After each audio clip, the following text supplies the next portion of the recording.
मातोश्री उद्धव ठाकरे के बंगलों का नाम है। इससे ये साफ हो जाता है कि उद्धव ठाकरे का इन्वॉल्वमेंट अनिल परब हो गए या फिर अनिल देशमुख हो गए।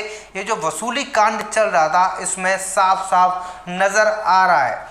यहाँ पर उद्धव ठाकरे बहुत बुरी तरह फंसते हुए नजर आ रहे हैं। नमस्कार, मैं ललित चौधरी, आप देख रहे हैं द लोकमंच। महाराष्ट्र के इन दिनों अखबारों की हेडलाइंस उद्धव ठाकरे के लिए बहुत ज़्यादा चिंता का विषय बनती जा रही है। जैसा कि आप देख सकते हैं, ये एक महाराष्ट्र के अखबार की कटिंग में आपको दिखा रहा हूँ। वसूली चे मातोश्री कनेक्शन। अब ये मुद्दा क्या है? उद्धव ठाकरे का नाम इसमें अनिल परब के साथ में लिया जा रहा है। चलिए तो बात करते हैं कि सबसे पहले कि उद्धव ठाकरे को लेकर महाराष्ट्र के अखबार लगातार ये हेडलाइंस क्यों छाप रहे हैं कि मातोश्री का वसूली कांड से कनेक्शन है। आपको पता होगा, अनिल देशमुख का नाम जब वसूली कांड में सामने आया था उसके बाद में लोगों का कहना ये था कि इसमें सिर्फ अनिल देशमुख नहीं है, इसमें और भी बहुत सारे मंत्री शामिल हो सकते हैं। अनिल देशमुख का जैसे ही कार्रवाई हुई उसके बाद में नाम खुल के आता है अनिल परब का। राज्य परिवहन मंत्री अनिल परब ने 300 करोड़ रुपए अभी तक वसूली किए थे ट्रांसफर कराने के नाम पर। जैसे ही एक इंस्पेक्टर ने उनकी कंप्लेंट फाइल की उसके बाद में उनके खिलाफ जांच के आदेश दे दिए गए। लेकिन अब मेन स्ट्रीम मीडिया पर महाराष्ट्र की छाया हुआ है कि इसमें सिर्फ अनिल परब नहीं है, इसमें मातोश्री कनेक्शन भी है अनिल परब के साथ में। यानी कि मातोश्री उद्धव ठाकरे के बंगलों का नाम है। इससे ये साफ हो जाता है कि उद्धव ठाकरे का इन्वॉल्वमेंट अनिल परब हो गए या फिर अनिल देशमुख हो गए।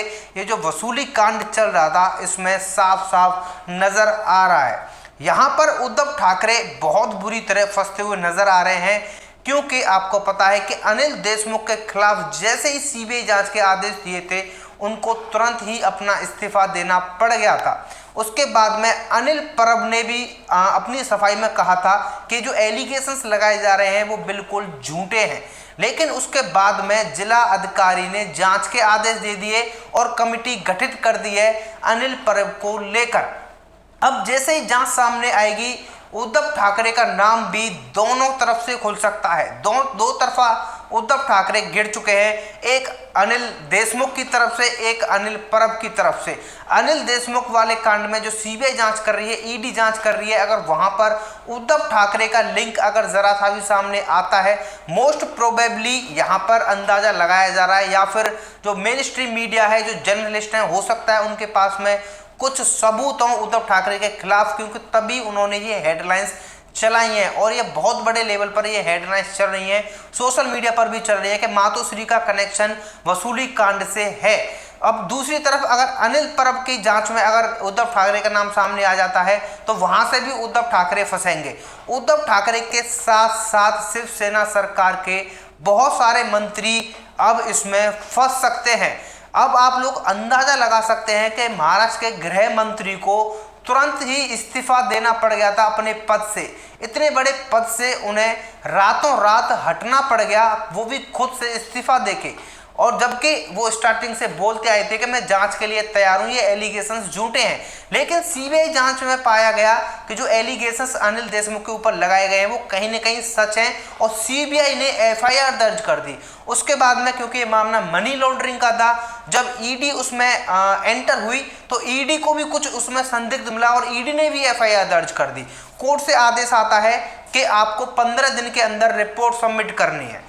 सीबीआई ने 15 दिन के अंदर रिपोर्ट बनाई और एफआईआर भी कर दी। तो कहीं ना कहीं यहाँ पर ये साफ है, क्लियर शब्दों में है कि ये जो घोटाला हुआ है इसमें इनका इन्वॉल्वमेंट तो कहीं ना कहीं पक्का है। जैसा कि आपको पता है, नहीं पता मैं आपको बता दूं, मैंने लगातार इस पर वीडियोस बनाई हुई हैं। किरीट सोमैया जो कि बीजेपी के फॉर्मर एमपी रह चुके हैं, उन्होंने लगातार सबूत सामने रखे हैं। एक ही घोटाला नहीं है, अनिल परब को लेकर भी सामने रखे हैं, अनिल देशमुख के घोटाले को लेकर भी रखे हैं, प्रताप सरनाईक के घोटाले को लेकर रखे हैं। उसके बाद में संजय राउत की बीवी हो गई वर्षा राउत, उनके जो घोटाले सामने आए थे उसको लेकर भी पर्याप्त सबूत रखे हैं। और अभी तक इन जितने भी लोगों पर जो कार्रवाई हुई है इनके अगेंस्ट में ही सबूत पाए गए हैं, चाहे वो प्रताप सरनाईक हो जाएं या फिर अनिल परब या अनिल देशमुख हों। अब यहाँ पर जो हेडलाइंस चल रही हैं वो उद्धव ठाकरे की बहुत बड़ी मुसीबत बन चुकी हैं। अब उद्धव ठाकरे सामने आकर कोई बयान नहीं दे रहे हैं, लेकिन उनकी तरफ से संजय राउत के बयान लगातार आते रहते हैं। लेकिन संजय राउत को बिल्कुल लाइटली यहाँ पर लिया जा रहा है, क्योंकि उनके जो बयान होते हैं वो बेतुका होते हैं। वो कुछ भी बयान दे देते हैं और बाद में वो बयान उनके झूठे साबित हो जाते हैं। सचिन वाजे को लेकर जो उन्होंने ओपनली मीडिया में आकर कहा था कि सचिन वाजे बहुत ऑनेस्ट ऑफिसर है, ईमानदार ऑफिसर है, उसके 1-2 दिन के बाद ही सचिन वाजे का कबूलनामा हो जाता है कि जितना भी कांड था, वसूली कांड हो गया और जो जेलेटिन छड़ रखी थी मुकेश अंबानी के घर के बाहर, वो सचिन वाजे ने ही किया था अपनी छवि को दोबारा से पुलिस महकमे में सुधारने के लिए। तो वहां पर संजय राउत का बयान झूठा हो जाता है। उसके बाद में संजय राउत बयान देते हैं प्रताप सरनाईक की सपोर्ट में, वो बयान भी झूठा हो जाता है, क्योंकि प्रताप सरनाईक के खिलाफ भी मनी लॉन्ड्रिंग का जो मामला है वो सच पाया जाता है। उसके बाद में संजय राउत बयान देते हैं अनिल देशमुख को लेकर, कहते हैं कि ये बीजेपी करवा रही है, बीजेपी जांच एजेंसियों को लगा रही है महाराष्ट्र के अंदर, लेकिन वो जांच एजेंसियां अगर केंद्र सरकार लगा रही है तो इनके खिलाफ सबूत कहां से मिल रहे हैं, वो कौन लाकर दे रहा है? वो केंद्र सरकार तो लाकर नहीं दे रही है, ऑब्वियस सी बात है, वो जांच में ही इन सबूत हैं जो सामने आ रहे हैं। अब यहाँ पर उद्धव ठाकरे को लेकर ये जो मुद्दा चल रहा है, उद्धव ठाकरे दो तरफा गिर चुके हैं, या हम बोले कि चारों तरफा गिर चुके हैं, ये बात भी बिल्कुल ठीक होगी, क्योंकि दूसरी तरफ से एनसीपी सुप्रीमो शरद पवार लगातार उनको हेडेक दे रहे हैं। देवेंद्र फडणवीस के साथ में जो मीटिंग हुई है वो उद्धव ठाकरे के सर का दर्द बन चुकी है। समझ में नहीं आ रहा है कि वो मीटिंग किस वजह से हुई थी, जरूरत क्या पड़ गई वो मीटिंग करने की। लेकिन इससे पहले देवेंद्र फडणवीस की संजय राउत के साथ में भी मीटिंग हुई थी। उसके बाद संजय राउत स्टेटमेंट देते हैं कि देवेंद्र फडणवीस और एनसीपी सुप्रीमो शरद पवार की मुलाकात बहुत लाइटली थी, फॉर्मल थी, कोई भी बड़े मुद्दे पर बातचीत नहीं हुई है। लेकिन ऐसा तो नहीं हो सकता है कि देवेंद्र फडणवीस शरद पवार से मिलने जाएं और शरद पवार उन्हें सिर्फ ये बोल दें कि जो तुम्हारा काम है वो ये है, अपना काम इस प्रकार से करो, विपक्ष की भूमिका तुम्हारी ये है।